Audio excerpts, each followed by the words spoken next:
Good morning young doctors and young engineers, right बेटा। Wishing you all the best for your bright future. बेटा जी, पिछली class में हमने मोनोहाइड्रिक फिनॉल्स के बारे में डिस्कस करा था। आज देख रहे हैं, पहले ही मैंने बोर्ड पर लिख रखा है पॉलीहाइड्रिक फिनॉल्स, यानी वैसे फिनॉल जिसमें बेंजीन रिंग के साथ क्या हो, 2 और मोर OH ग्रुप्स बॉन्डेड हो। सच phenols are called polyhydric phenols. If 2 OH group is present, that is called dihydric. If 3, that is called trihydric. Simply, that is collectively called as polyhydric phenols. Right, beta? Polyhydric phenols. At first, we discuss about dihydric phenols. Right, beta जी? सबसे पहले हम discuss करेंगे about dihydric phenols. यहाँ पर देखिए, क्योंकि monohydric हम पिछली क्लास में डिस्कस कर ही चुके हैं। डाइहाइड्रिक फिनॉल,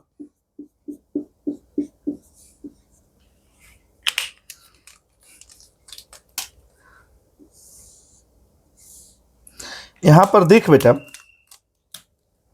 अगर हमने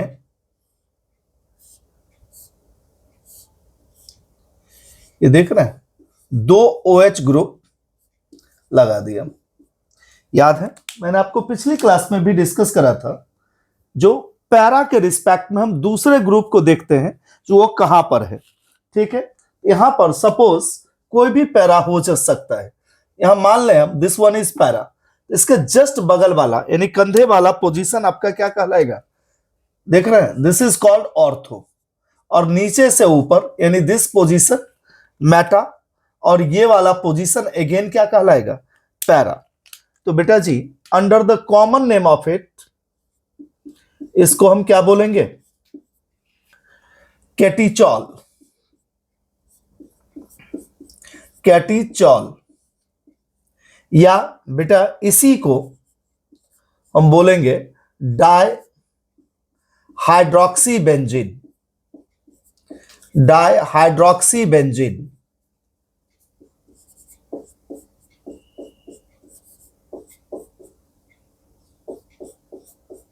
और बेटा इसका IUPAC जो अब अकॉर्डिंग टू न्यू नेम होगा, राइट, इसको ही बहुत लोग ओल्ड IUPAC बोल देते हैं, बट अकॉर्डिंग टू मी बेटा ortho para meta terms are used in case of common name, not in IUPAC। तो देख रहे हैं ये पोजीशन दूसरा बेटा ऑर्थो है। यहां पर हम क्या लिखेंगे, ऑर्थो डाइहाइड्रोक्सी बेंजीन। राइट बेटा, क्या लिखेंगे इसके लिए, ऑर्थो डाइहाइड्रोक्सी बेंजीन। यानी ऑर्थो पैरामेटा टर्म्स जब भी बेंजीन रिंग के साथ आता है तो that represents common name. Right बेटा, यानी ये कॉमन नेम को रिप्रेजेंट करता है।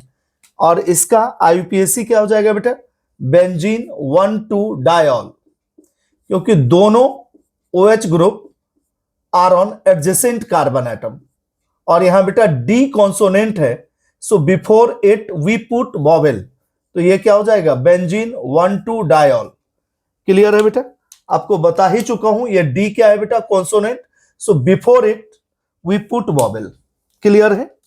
अब देखिए अनदर वन, अब अगर हम OH की पोजीशन को 3rd नंबर पर ले आए, ये तो अब ये पोजीशन क्या हो जाएगा, suppose this to be para और दिस टू बी पैरा, तब भी ये मेटा होगा। और अगर ये पैरा है तो दिस टू बी मेटा, क्योंकि अगर ये पैरा है तो इसके आमने सामने का पोजीशन पैरा, ये हो जाएगा कंधे का, तो दैट इज ऑर्थो। और ये कमर वाला पोजीशन हो जाएगा, दैट इज मेटा। और इस रिस्पेक्ट में ये आमने सामने पैरा, ये ऑर्थो और ये मेटा। तो बेटा जी इसका कॉमन नेम जो होगा ये क्या हो जाएगा, रिसोर्सिनॉल। रिसोर्सिनॉल। और क्या लिखेंगे बेटा जी, याद है ये पोजीशन पैरा के रिस्पेक्ट में ये ऑर्थो, और ये आपका क्या है, मेटा। ये सपोज पैरा, तो ये क्या हो जाएगा, मेटा। तो आप इसको लिख सकते हो मेटा डाइहाइड्रोक्सी बेंजीन। क्या लिखोगे बेटा, मेटा डाइहाइड्रोक्सी बेंजीन।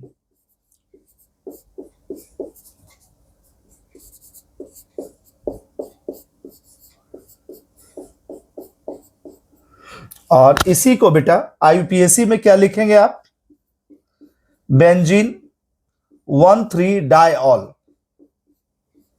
कहीं से भी आप नंबरिंग कर लें, 1 2 3 या 1 2 3, that is called benzene 1,3 diol.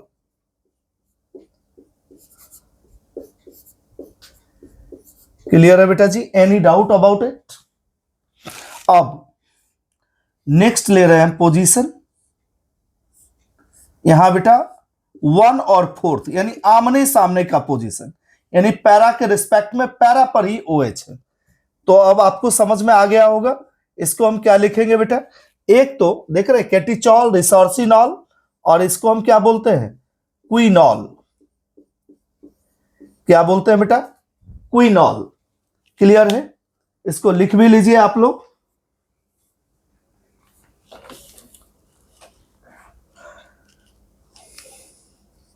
Quinol को ही बेटा हम हाइड्रोक्विनोन भी बोलते हैं, राइट? क्विनॉल, और this is also known as hydroxyquinone. Hydroxyquinone.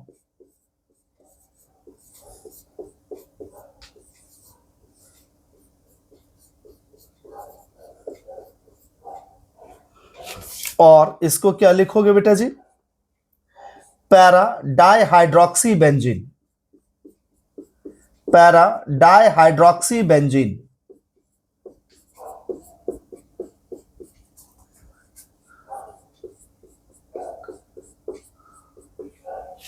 और इसके लिए आईयूपीएसी क्या हो जाएगा बेटा जी? Benzene 1,4 diol.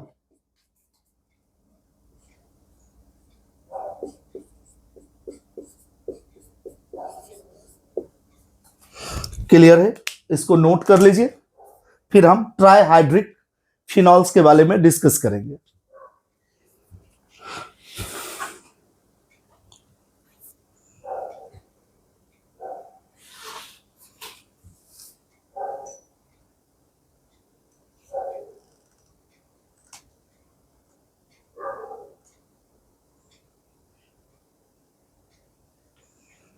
लिख लीजिए।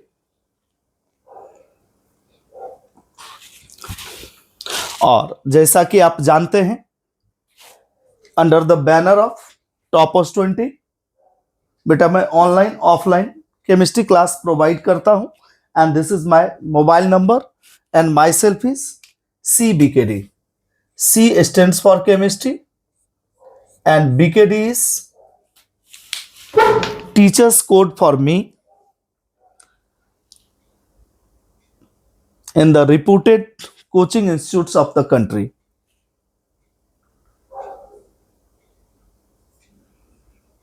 ओके बेटा, हम नेक्स्ट क्लास में डिस्कस करेंगे अबाउट ट्राइहाइड्रिक फिनॉल्स। ठीक है बेटा जी? Okay, bye and good day to all of you. Wishing you all the best.